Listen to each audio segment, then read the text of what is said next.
something cool?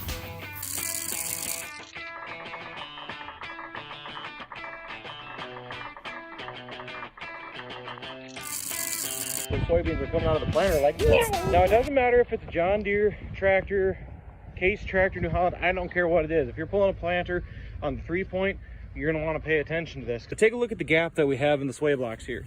If we're running down the field and we're planting and these 3-point arms are going back and forth all day long, that's going to cause lots of trouble with that planter.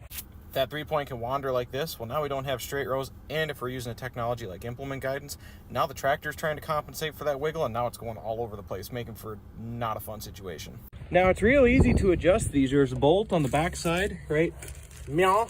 You loosen that up and you take that block and you go all the way in with it.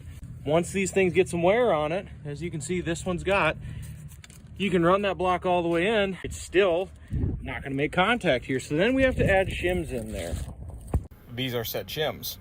You get beat in there until it's tight, but you do want to leave just a little bit of a gap in there so as it goes up into these taller blocks, it doesn't wedge. Got to leave like that much room in between.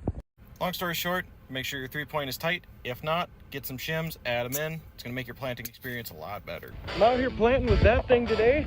Problem is there's no seed coming out. Comes out when we sit and rotate meters. Variable rate drive for rotating, but still no seeds coming out. You want to know why? Right there, AC in motion.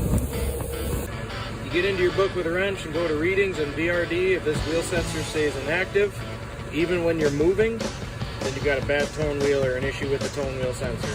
Hey folks, if you've ever had an MTG not call in on one of these newer John Deere pieces of equipment, this video is for you. You can tell a lot by these MTGs if you can actually locate them. You can look down here and see that there are lights flashing. Those lights will tell you exactly what this thing is indicating. If it's flashing yellow like this, that's bad. That means it's not connected to anything and it's searching. You want to be seeing green and blue flashing on that. If you don't have a dark blue and green, you're missing cellular connectivity and you're missing satellite connectivity with the modem.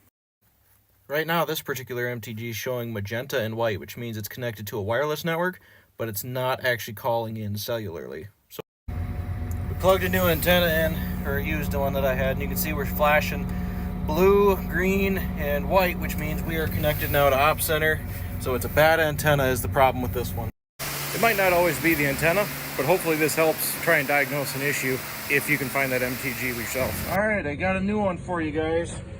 Customer states the MTG is not calling in. There's no light showing up, which means I'm not getting power for some reason. So I got my ground lead there and we'll put my, check the fuse. I have power going to the fuse.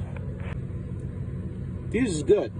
Still not getting power, so I start chasing wires and checking my harnessing. This guy's plugged in correctly. Watch what happens when I get this guy unplugged. Ew! See where all that corrosion is? There's supposed to be a pin in there that leads to this power wire. There ain't no gosh darn pin in there. You know why? It's broke off in there. Looks like we're going to be replacing a harness. I've seen a lot of things with these MTGs, but never have I seen the pins corrode inside the tractor. Process of elimination. Let's get her done. Get her fixed. You're totally right. This harness could be repinned, and that could be the repair, but I'm not going to do that, and let me tell you why.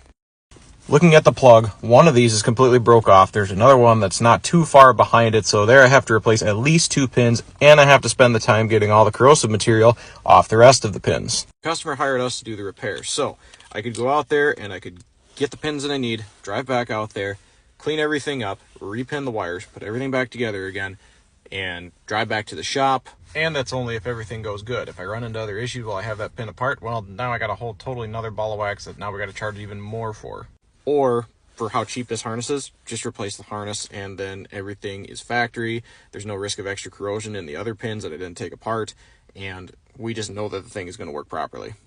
By the time you factor in all the labor and parts that it would take to repair that harness, it's still cheaper to just order this harness and replace it. At the end of the day, we're going to do what makes the most sense and what is cost conscious, and this is the solution that's going to make that happen. We had a scenario today where a customer got into his S770 combine. He's got a folding 12-row head, and he was able to get the header unfolded, but for some reason couldn't get the header folded. So we went into Op Center and took a look at his service overview, specifically on his combine. And wouldn't you know it, he's got 5 new software updates that need to be run on this thing. Now we know that the header actually works because when you go into calibration mode, you can fold it closed, you can unfold it, it just won't work while we're actually trying to run it.